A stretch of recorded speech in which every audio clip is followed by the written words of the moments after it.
ओस कॉमेट्स अराजकता में आदेश के संदेशवाहक।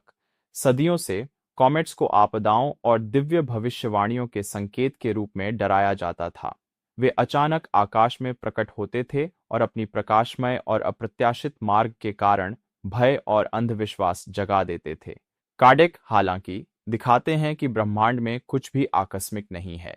कॉमेट्स वही नियम मानते हैं जो ग्रहों और तारों को नियंत्रित करते हैं, और ये ब्रह्मांडीय सद्भाव के अनिवार्य अंग हैं। वे कहते हैं कि ये खगोलीय पिंड अंतरिक्ष के यात्री हैं, जो दुर्लभ और प्रवाही पदार्थ से बने होते हैं, जो सूर्य के चारों ओर विशाल कक्षाएं बनाते हैं। आशंकाओं के बजाय ये परिवर्तन के उपकरण हैं, दिव्य भौतिकी के उपकरण जो दुनिया के संतुलन और परिवर्तन के चक्रों में भाग लेते हैं। आधुनिक खगोल विज्ञान इस भविष्यवाणी को सटीकता से पुष्टि करता है कि कार्डेक का दृष्टिकोण था।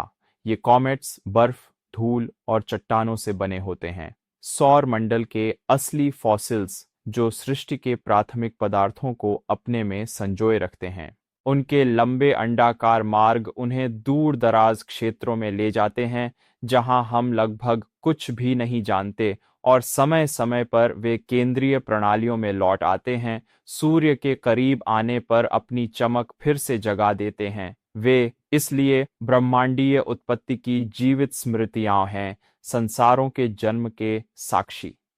कार्डेक सिखाते हैं कि धूमकेतु का विशिष्ट कार्य विश्व व्यवस्था के भीतर होता है। वे स्वर्गीय शक्तियों के संतुलन में योगदान दे सकते हैं, संसारों के पुनर्जन्म के लिए आवश्यक तत्वों को ले जा सकते हैं, या यहाँ तक कि अपने विखंडन से नए प्रणालियों का जन्म भी कर सकते हैं। कुछ भी बेकार नहीं है, और जो अव्यवस्था प्रतीत होती है वह केवल एक बड़े सामंजस्य का हिस्सा है जिसे मानवीय मन अभी तक नहीं समझ पाया है। आधुनिक भौतिकी इस समझ को और गहरा करती है। आज हम जानते हैं कि धूमकेतु अराजक मार्गों का पालन नहीं करते, बल्कि गणितीय रूप से सटीक कक्षाओं में चलते हैं, जिन्हें बहुत सटीकता से गणना की जा सकती है। सार्वभौमिक गुरुत्वाकर्षण उनका नियमित गति बनाए रखता है, और सूर्य का चुंबकीय क्षेत्र उन्हें उनके निकट और दूर होने में मार्गदर्शन करता है। यहाँ तक कि उनकी पूंछें, जो असामान्य प्रतीत होती हैं, सौर हवा और विकिरण के नियमों का पालन करती हैं, ब्रह्मांडीय शक्तियों के अनुशासन का जीवंत प्रमाण। अतिरिक्त रूप से हाल के अध्ययन संकेत करते हैं कि धूमकेतु जीवन के बीज ले जाने वाले हो सकते हैं। जटिल कार्बनिक अणु जैसे अमीनो एसिड और कार्बन यौगिक उनके केंद्रों और पूंछों में पाए गए हैं। संभव है कि जब वे युवा ग्रहों से टकराए तो उन्होंने जीवन के मूल तत्वों का बीजारोपण किया। इस प्रकार ब्रह्मांडीय परिदृश्य में एक सृजनात्मक मिशन पूरा किया। आध्यात्मिकता के लिए यह पुष्टि करता है कि ईश्वर नियमों और प्राकृतिक उपकरणों के माध्यम से कार्य करता है, चमत्कारों के माध्यम से नहीं।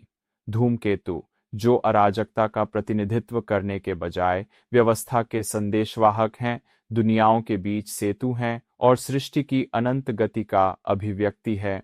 वे याद दिलाते हैं कि ब्रह्मांड निरंतर परिवर्तन में है और दिव्य योजना में कुछ स्थैतिक नहीं है। इसलिए जो पुराना मानव खतरे के रूप में देखता था, वह आध्यात्मिक मानव सर्वोच्च बुद्धिमत्ता की अभिव्यक्ति के रूप में देखता है। धूमकेतु अनंत में यात्रा करते हैं, अपनी चुप्पी भरी भूमिका निभाते हुए, और ऐसा करते हुए भगवान की महानता की घोषणा करते हैं अपने सबसे उत्कृष्ट रूप में। वह व्यवस्था जो स्वर्ग के प्रतीत होने वाले पागलपन में भी राज करती है। यदि इस संदेश ने आपके दृष्टिकोण को ब्रह्मांड के प्रति नया दृष्टिकोण दिया है, तो इसे साझा करें, क्योंकि धूमकेतुओं को समझना यह महसूस करना है कि यहाँ तक कि अप्रत्याशित भी दिव्य सद्भाव में स्थान रखता है।